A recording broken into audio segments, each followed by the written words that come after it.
ओम तत्सत। मित्रों, आप सभी का स्वागत है अपने YouTube चैनल पर। आज हम चर्चा करेंगे कि मेडिकल साइंस का ज्ञान सबसे पहले किसने दिया विश्व को। मेडिकल साइंस का कहिए या ये कहिए कि फिर शरीर के बारे में गहराई के साथ एक एक चीज़ का ज्ञान किसने दिया।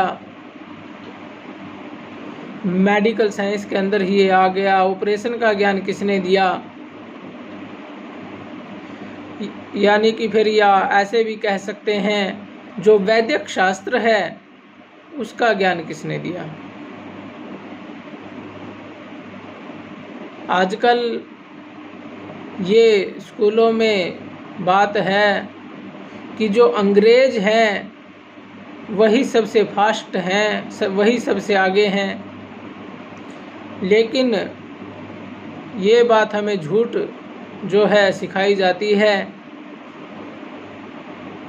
अंग्रेज़ों से भी पहले ऑपरेशन करने की विद्या और बड़ी गहराई के साथ हमारे शास्त्रों में लिखी हुई है। आज मैं आपको दिखाऊंगा। और केवल ऑपरेशन करने की ही नहीं, तरह तरह के जितने भी रोग हैं सब रोगों के कारण, उनके लक्षण और उनके समाधान करने की विधि भी हमारे ग्रंथों में लिखी हुई है। तो वो कौन से ग्रंथों में है वो हम आपको दिखाएंगे। इससे पहले मैं एक उदाहरण आपको देता हूँ। कर्नल कूट इस देश के में आया और हैदर अली के साथ उसका युद्ध हुआ। तो हैदर अली ने कर्नल कूट की नाक काट दी। जब उसकी नाक कट गई तो उस समय तक भी भारत में ऐसे वैद्य थे कि उस वैद्य ने कर्नल कूट की नाक जैसी की तैसी जोड़ दी। आप अंदाज़ा लगाइए कितनी तरक्की थी उस समय भी। फिर कर्नल कूट जब अपने देश में गया तो उसने देश के लोगों को जाकर के कहा कि मेरी नाक कट गई थी और भारत में ऐसे वैद्य हैं, उन्होंने मेरी नाक जैसी की तैसी जोड़ दी। तो वो लोग हंसने लगे कि तुम्हारी नाक तो हमें जैसी की तैसी दिख रही है, इसमें तो हमें कुछ कटिंग जोड़ दिख ही नहीं रहा। तो इस प्रकार से जोड़ी कि देखने वाले को पता ही ना चले कि इसकी नाक भी कटी थी। इतनी ज़बरदस्त विद्या थी। तो फिर कर्नल कूट ने कहा मैं झूठ नहीं बोल रहा, ये बात बिल्कुल हकीकत है। तो फिर वे लोग भारत में आए और उन वैद्यों से वो विद्याएं सीखी और अपने नाम से संसार में प्रचारित किया। सारी विद्याएं भारत से फैली हैं। हमें तो इस बात का पता नहीं, लेकिन उनको तो पता है। इसलिए जागरूकता के लिए हम ये अभियान चला रहे हैं, वीडियो बना रहे हैं। इसलिए इनको ज़्यादा से ज़्यादा आप शेयर व लाइक करें। तो हम इसमें आपको प्रमाण देंगे कि कौन कौन से हमारे जो ग्रंथ हैं उनमें मेडिकल साइंस है, जिसमें पूरे शरीर के बारे में बिल्कुल बारीकी के साथ एक एक बात लिखी हुई है। एक एक बात बिल्कुल बारीकी से खोल करके, ऑपरेशन की एक एक बात बिल्कुल बारीकी से खोल करके लिखी हुई है। और आज भी उनके ऊपर प्रैक्टिकल होता है तो वो सफल होता है। ऐसा नहीं है कि वो उसी समय में कामयाब थे और इस समय उनका कोई उपयोग नहीं है। वो सदाबहार है। वो जो सिद्धांत है वो सदा के लिए है, केवल एक समय के लिए नहीं जैसे अंग्रेजी में होता है। आज भी उन्हीं सिद्धांतों के ऊपर यदि आयुर्वेद में चिकित्सा की जाती है तो वो कामयाब होती है, सदा सदा के लिए है। तो वो ग्रंथ कौन से हैं ये मैं आपको दिखाता हूँ। ये है चरक संहिता। पूरा विश्व इसको सम्मान की दृष्टि से देखता है।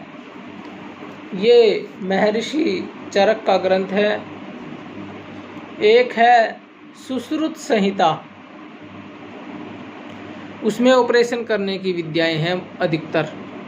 इसमें काय चिकित्सा है, इसमें रोगों के लक्षण, कारण और उनके समाधान हैं, और उसमें ऑपरेशन का ज़्यादा है सिस्टम सुश्रुत संहिता में। इसके अलावा और भी है अष्टांग हृदयम, अष्टांग संग्रहम, और भी सारंगधर संहिता वगैरह है।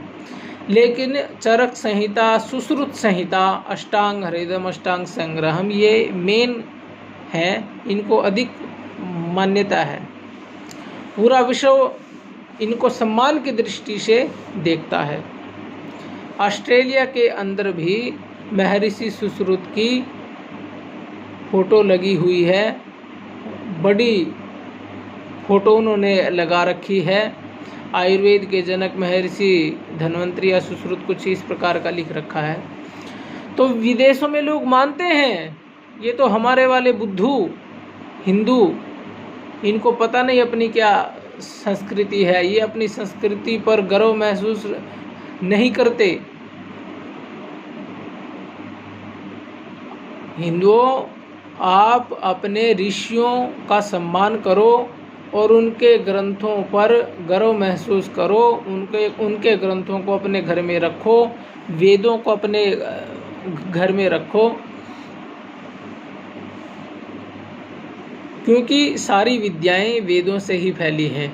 लेकिन अब हम ये सिद्ध कर रहे हैं कि इनसे भी पहले, हालांकि ये हजारों लाखों प्राचीन ग्रंथ है चरक संहिता और सुश्रुत संहिता आदि, लेकिन इनसे भी पहले, सबसे पहले मेडिकल साइंस का ज्ञान किसने दिया, इस वीडियो में हम ये बता रहे हैं प्रमाण के साथ। आइए हम देखते हैं यजुर्वेद को। यजुर्वेद भी आपको दिखाते हैं भाई, क्योंकि वेद भी सबने देखे नहीं हैं। ये यजुर्वेद है। वेद संस्कृत में है, लेकिन हिंदी में इसका भाष्य ऋषि दयानंद ने किया है, बिल्कुल वैज्ञानिक तरीके से। तो इसका मंत्र हम आपको सुनाते हैं। ये 22वें अध्याय का 6ठा मंत्र का मंत्र है। 22वें अध्याय का 6ठा मंत्र है। ओम सुमित्रियान आपः ओषधायः सन्तो दुर्मित्रियास् तस्मै सन्तो यस्मान् द्वेष्टियं च वयं द्विष्मः। अर्थात इसका हिंदी भाष्य करते हैं, हे परमेश्वर, आपकी कृपा से, अर्थात जो प्राण और जल आदि पदार्थ तथा औषधयः, सोमलता आदि सब औषधि हमारे लिए सुख कारक हो, जो दुष्ट प्रमादी हमारे द्वेषी लोग हैं और हम जिन दुष्टों से द्वेष करते हैं उनके लिए विरोधिनी हों, क्योंकि जो धर्मात्मा और पथ्य के करने वाले मनुष्य हैं उनको ईश्वर के रचे सब पदार्थ सुख देने वाले होते हैं, और जो कुपथ्य करने वाले तथा पापी हैं उनके लिए सदा दुख देने वाले होते हैं। अर्थात जो मनुष्य धर्मात्मा है, और पथ्य का क्या मतलब है, यानी कि आयुर्वेद शास्त्र के अंदर पथ्य अपथ्य बताया गया है कि क्या करना चाहिए और क्या नहीं करना चाहिए। जो इसका पालन करता है वह सुखी रहता है, निरोग रहता है, और जो उसका उल्लंघन करता है तो वह दुखी होता है, और दुखी होकर के वह एक प्रकार से पाप भोगता है। तो इन बातों का ज्ञान हमें कैसे पता चलेगा? जब हम आयुर्वेद को पढ़ेंगे, अपने ऋषियों के ग्रंथों को पढ़ेंगे। अपने ऋषियों के पास सब प्रकार की विद्याएं हैं, ऐसी कोई विद्या नहीं है जो उनके पास ना हो। तो ये संक्षेप में हमने सिद्ध किया प्रमाणों के साथ कि ये तो एक मंत्र मैंने वेद का लेकर के बताया, ऐसे ऐसे वेद के अंदर बहुत सारे मंत्र हैं जिनकी व्याख्या करेंगे तो आप उन मंत्रों से चिकित्सा करनी सीख जाएंगे। और इसके अलावा ज़्यादा खोल करके फिर इनमें चरक संहिता, सुश्रुत संहिता, अष्टांग हृदम, अष्टांग संग्रहम, इनमें और पूरा खोल करके लिखा ही है। इसके अलावा और भी ग्रंथ होते थे जिससे पशु की चिकित्सा की जाती थी, जिससे हाथी की चिकित्सा वगैरह, मतलब अलग अलग पशुओं के लिए अलग अलग ग्रंथ भी ऋषि मुनियों ने बनाए थे। लेकिन क्या हुआ, जब यहाँ पर दुष्ट आक्रांताओं ने हमला किया, ये बात तो प्रसिद्ध ही है, काफ़ी लोग इसको जानते भी हैं। नालंदा विश्वविद्यालय इतना बड़ा जो था, तो उन्होंने उसमें हमारे सारे बड़े बड़े विश्वविद्यालयों में जो हमारे पुस्तकालय थे, ऋषि मुनियों के ग्रंथ थे, सब में उन्होंने आग लगाई। जहाँ भी मिले उन्होंने आग लगा दी। तो ऐसा बताते हैं कि जब उसमें आग लगाई तो 6 महीने तक धुआं उठता रहा नालंदा विश्वविद्यालय में।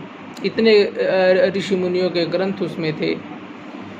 और झांसी की रानी का उदाहरण भी हमें इसमें मिलता है। झांसी की रानी लक्ष्मीबाई एक बार बैठी थी, तो क्या हुआ, अंग्रेजों ने उनके किले के ऊपर कब्जा कर लिया। हार गई झांसी की रानी लक्ष्मीबाई अपने लोगों की गद्दारी के कारण से, ऐसे नहीं। तो उससे उसको कोई ज़्यादा दुख नहीं हुआ, क्योंकि उसने सोचा कि मैं दोबारा अंग्रेजों के ऊपर आक्रमण करके अपना किला छीन लूँगी। लेकिन उनको सबसे ज़्यादा दुख उस समय हुआ जब अंग्रेजों ने उनके पुस्तकालय में आग लगा दी। उस समय झांसी की रानी लक्ष्मीबाई रोने लगी, क्योंकि पुस्तकालय में आग लगा दी। पुस्तकालय में ऋषि मुनियों के एक से एक ग्रंथ रखे थे, जिनमें बड़ी सी बड़ी खोज हो रखी थी। क्योंकि जो विद्या है, विद्या ही तो मनुष्य का नेत्र है, और उसी को आपने वो कर दिया बंद, तो आगे बच्चों को रास्ता क्या दिखेगा। तो उससे रानी लक्ष्मीबाई को सबसे भारी दुख हुआ। तो इसलिए ये वीडियो आपके सामने हमने पेश की है, जिससे सिद्ध होता है कि हमारे ऋषि मुनियों से ही सारी विद्याएं फैली हैं, वैदिक शास्त्र, मेडिकल साइंस, ऑपरेशन विद्या। तो इसको आप ज़्यादा से ज़्यादा प्रचारित कीजिए और अपने पूर्वजों के ऊपर गर्व महसूस करें। सभी को नमस्ते जी।